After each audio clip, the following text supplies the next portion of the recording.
Jega, sekarang Fadel. Siapa lagi yang bakal menyusul? Siapa kira-kira? Apakah ibu-ibu yang selalu gibahin NM? Ih. Nikita Mirjani itu banyak yang nyerang bukan karena dia jahat, tapi karena kebahagiaan Nikita Mirjani melukai hati orang-orang yang sirik sama dia. Ya kan, terbuktikan kalau Nikita Mirjani itu diam, cetak aja kena semua kan lo.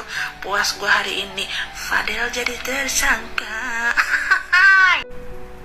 Tiap hari sama gue, ya kan? Kalau dia sampai melaporkan, sampai tiap hari sama gue. Blunder. Nah, lu ternyata Loli tiap hari sama lu. Ayo lo. Anak orang lu apain? Makanya omongan lu tuh blunder. Tadinya bilang nggak tinggal sama lo. Sekarang tiap hari sama lo. Ih, ngaku. Dicatat nih guys. Aku stage nih guys. Jadi barang bukti. Omongan lu sendiri senjata makan tuan. Makanya sepandai-pandai tupai melompat pasti akan keselio juga di dalam. Guys, ada sebuah story yang dibagikan oleh seorang netizen yang bernama Bella Sembiring.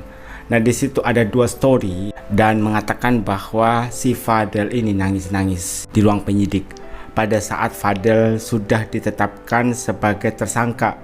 Mungkin nangis-nangisnya memohon-mohon agar dibebaskan untuk tidak ditahan, dipulangkan saja ke rumah, seperti itu ya. Intinya dia nangis karena ditahan. Fadel lagi nangis, mohon-mohon. Ini story pertama. Kemudian kita lihat story kedua. Jangan pada minta videonya. Mana bisa video ini di dalam. Yang lewat ruangan PPA berasa banget maljumnya dengar suara tangisan Fadel. Kura-kura udah pulang, kau ngapain nangis Fadel? Kau aja ditinggal karena udah nggak ketolong. Nah, berbeda dengan pernyataan dari Rasman sebagai pengacara dari Fadel. Ketika Fadel ditetapkan sebagai tersangka, kata Rasman, Fadel tenang-tenang saja. Dia tidak nangis, dia tidak protes, dia tenang-tenang saja. Malah katanya kepengen merokok. Om, saya mau merokok dulu ya. Dan setelah itu si Fadel ditinggal pulang sama Rasman. Berarti ada dua kesaksian yang berbeda.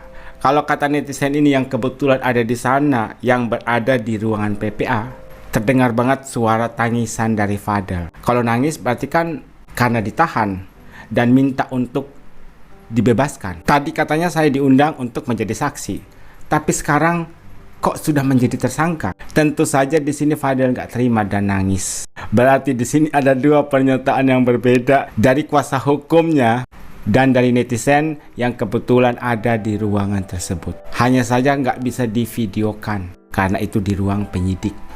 POV perbedaan Fadel sebelum dan sesudah menjadi tersangka. Lihat. Sebelum jadi tersangka masih nyindir, bahagia, kayak gak ada beban. Percaya deh, sesudah jadi tersangka, pucat, senyumannya hilang, matanya sayu, sedih. aborsi dan lain-lain, berarti dia ada di pihak gue terus, ada di POV perbedaan Fadel sebelum dan sesudah menjadi tersangka. Sebelum menjadi tersangka masih nyengir, bahagia, kayak nggak ada beban, percaya diri.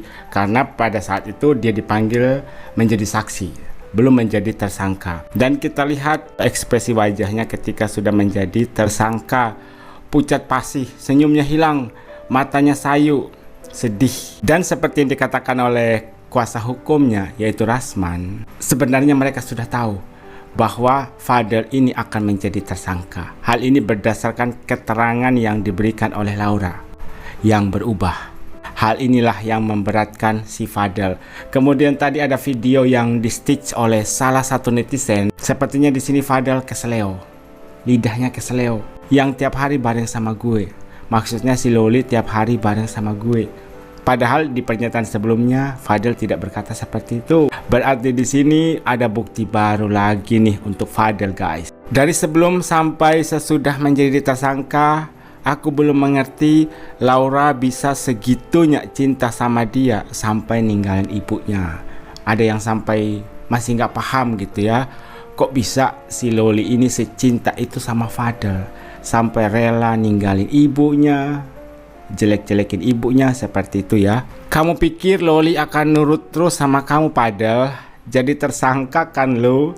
Karena kemarin si Fadel ini masih percaya diri bahwa Loli akan membela dia. Tapi lambat laun, perlahan demi perlahan, di sini Loli sadar.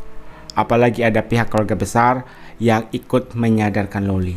Dan akhirnya, seperti yang Anda lihat, keterangannya berubah, keterangan yang memberatkan Fadel untuk menjadi tersangka. Horas, selamat malam. Breaking news luar biasa. Kinerja kepolisian Polres Jakarta Selatan berbuah hasil atas laporan daripada ibu kandung Laura, Nikita Mirzani. Maka hari ini, malam ini, Fadel Bajideh resmi jadi tersangka. Resmi tersangka dalam dan langsung ditahan oleh Polres Jakarta Selatan. Wow, lelet, lama, tapi 7 bulan guys. ternyata Polres Jakarta Selatan mampu merampungkan kasus laporan Nikita Mirzani, di mana hari ini penetapan tersangka berdasarkan gelar perkara telah ditetapkannya Fadel Bajideh menjadi tersangka dan langsung ditahan. Yap. Nah, dalam hal ini kita sangat apresiasi sekali karena jelas proses daripada laporan Nikita Mirzani atas anaknya yang diduga menjadi korban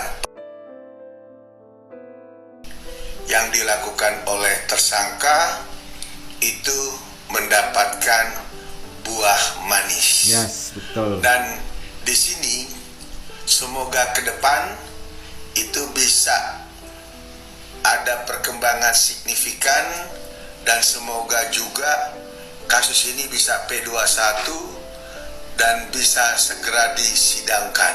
Karena Pasti kenapa? sih disidangkan.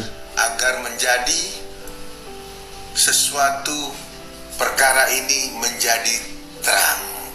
Luar biasa, luar biasa. Dan harusnya Polres Jakarta Selatan itu sudah bisa melakukan penetapan dan menahan daripada terlapor sebetulnya sudah jauh-jauh hari. Ya. Namun mungkin pihak Polres Jakarta Selatan ingin satu keyakinan, ingin suatu kepastian bahwa betul